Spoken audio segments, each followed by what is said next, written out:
освен тоа што ќе видиме како на лице место изгледа овој утрински тренинг, и како што рековте, не дека нема девојки кои што вежбаат, туку се делат во групи за да може да има место нели за сите оние пируети и се нешто што треба да направат или да се подготват за следните надпревари. Овде до мене имам две прекрасни млади девојки кои што ќе ни кажат за своите искуства. Да, само да не сгрешам, ќе си помогнам. Да, Красна Карамфилова и Исидора Исјановски, така? Да. Красна, започнувам со тебе. Еве, за почеток, кажи ни збор два прво за тренингот, а второ кажи ни за она што ќе се случува сега во Скопје. Тренинзите се напорни, како што гледате, од сабајле сме дојдени на лизгалиште, имаме и попладневни тренинзи, имаме престојан надпревар во Скопје, меѓуклубски надпревар Скопје на 2023, по 7ми пат сме домаќини на ова наше лизгалиште. Освен гостите кои што секоја година доаѓаат од Бугарија, Србија, Грција и Босна, оваа година ќе имаме и гости од Италија. Да. Супер. Како изгледа всушност еден утрински тренинг? Велиш напорно, што значи напорно? Што значи подготовка за тренинг? Треба да дојдеме порано, половина час минимум, за да се загрееме внатре, за да не ни биде ладно, и подоцна доаѓаме тука и лизгаме 1 сат пред школа и потоа тука се спремаме, се облакаме внатре и идеме директно на училиште. Од тука директно во школа? И она што е важно да кажеме дека сите девојки кои што овде лизгаат, одат на надпревари, освојуваат награди, се и одлични ученички, така? Да. И како се стига? Тешко, ама учиш кога имаш време, доаѓаш на лизгалиште, одиш дома. Книга учиш? Со книга на лизгалиште, со ранец. Супер. Исидора, добро утро и за тебе. Благодарам за ова време, нели можеш да ни кажеш збор два за нашите гледачи, за сите оние кои што можеби не знаат дека постојат и надпреварувачи кои што освојуваат награди. Од кога Исидора започна со уметничко лизгање? Јас започнав со лизгање од 5 години и веднаш кога стапнав на лизгалки се заљубив во овој спорт и тешко е, напорно е велата, ама имате нешто што ви обезбедува, како би рекла, доследно паѓање, ако веќе паднеш. Што е тоа, што е дел од гардеробата што треба да имате? Дел од гардеробата се хеланки, мајчка и дуксер, ако за да не ни е ладно, но ние и го соблекуваме дуксерот бидејќи се загреваме и топло ни е. Ама видов дека овие хеланки имаат, нели, плюс? Да, тие за паѓање се кога ќе паднеме да не боле. Супер. Кои се надпреварите кои што ти можеш да ги извоиш за своето сопствено искуство со уметничко лизгање? Јас сум учествувала досега на 17 надпревари, меѓународни и европски.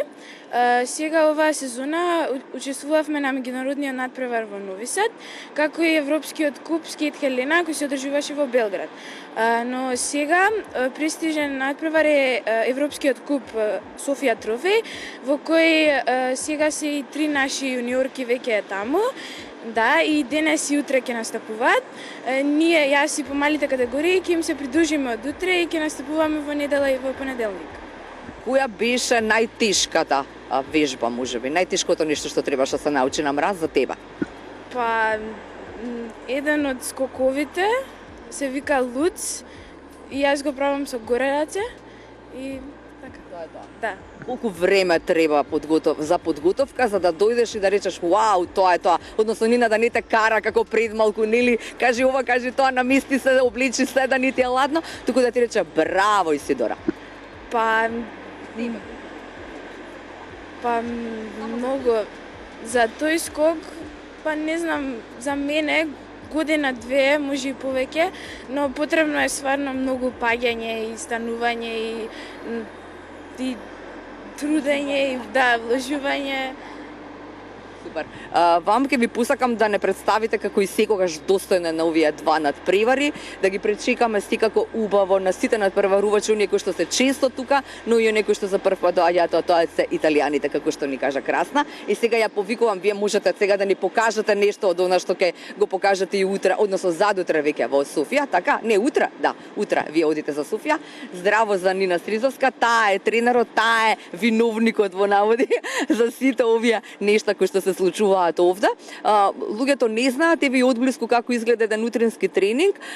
Велите не знаев всушност дека има толку многу заинтересирани кога ги делите луѓето, односно девојките во групи. Па моментално имаме 4 активни групи. Група 1, група 2, група 3 и школото за лизгање. Групите се направени според нивното знаење и нивните способности. Во група 1 се секако тие што се најдобри и очекуваме од нив најмногу. Во група 2 се тие малку по не лоши, ама не толку добри кои што се трудат да напреднат во првата група. Додека во група 3 се најмалите, од кои што очекуваме најголем потенцијал, а школото за лизгање ни е групата која брои најмногу членови и во таа група влегуваат оние кои за прв пат застануваат на мраз. А кога Нина застана на мраз, од каде ова цело искуство за да може да го сподели овде во Скопје? Нина застана на мраз во 2010 година, кога за прв пат и започна уметничкото лизгање. Што е она што те натера? Еве вака, она на телевизија што сме го гледале или можеби не знам, имаш нека. Мене ми беше Катарина Вит една од најубавите, не знам, баш кој менјачка ми е, па беше прекрасна на мраз. Уште од мала, кога бев 5 или 6 години, идев заедно со мајка ми лизгавме под кале. И уште тогаш сакав да научам, но немаше кај нас уметничко лизање и постојано гледав на телевизија. И во 2010 случајно на радио слушнав дека ќе се отвори и на мајка ми буквално на глава и се качив, додека не ме донесе. А кој пак тебе те подготвуваше за надпревари или за да научиш се ова што сега им го покажуваш на помали? Поранешните тренери кои што не беа тука, прво беше Сенија Јаштиенски, потоа дојдоа од Русија Витали Лучанко и Марк, а сега Даниела која што е хед коуч, јас сум и нејзин асистент и она ме подготвуваше последната година додека тренирав. Кога ќе се отиде на надпревари, уште само кусок ќе те задржам, а кога ќе се отиде на надпревари, каде сме во однос на светот, во однос на сите, во однос на, еве да речеме, силите на Балканот? За жал сме негде при крајот и негде на последно или предпоследно место, но важно е тоа што се трудиме и важно е секогаш на надпревар не да бидеме најдобри, но да го покажеме тоа што ние најдобро го знаеме. Нешто сме направиле, никаков успех до сега? Би рекла дека голем успех е тоа што неколку пати веќе 5-та година поред учествуваме на Гранд При. Тоа е серија на надпревари кои што се на светско ниво. Исто така 2 пати учествувавме на Младинскиот олимписки фестивал, кој што исто така е од големо значење и очекуваме понатаму да стигнеме и до европското првенство и до светско, па можеби до олимпијада. Леле, колку би било среќна. И Нина, за крај, треба велиш да си малку и лош, ајде не лош, туку да си како да кажам, да строг. Строг е вистинскиот збор. Не дека не слушаат девојкиве, туку треба што? За жал спортот е таков каде што мора да бидеш строг и мора да бидеш постојано, јас велам, да им стоиш на глава. Значи постојано мора да викаш затоа што лизгалишето е голем отворен простор и мора да те слушнат. Не е тоа секогаш од нервоза, но мора да бидеш строг за они да може да се стегнат и да научат дека мора да се трудат постојано и постојано да мислат што сепак е доста опасен спорт. А има ли врска со претходно познавање на нешто што значи гимнастика, нешто што значи нели во сала подготовки за да може на мразите тоа да се направи?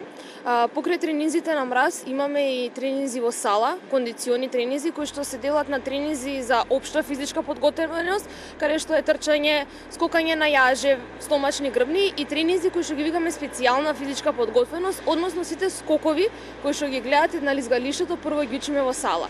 Исто така децата покрај тренинзите на мраз, тренинзите во сала посетуваат и 3 пати неделно балет. Ау, топ!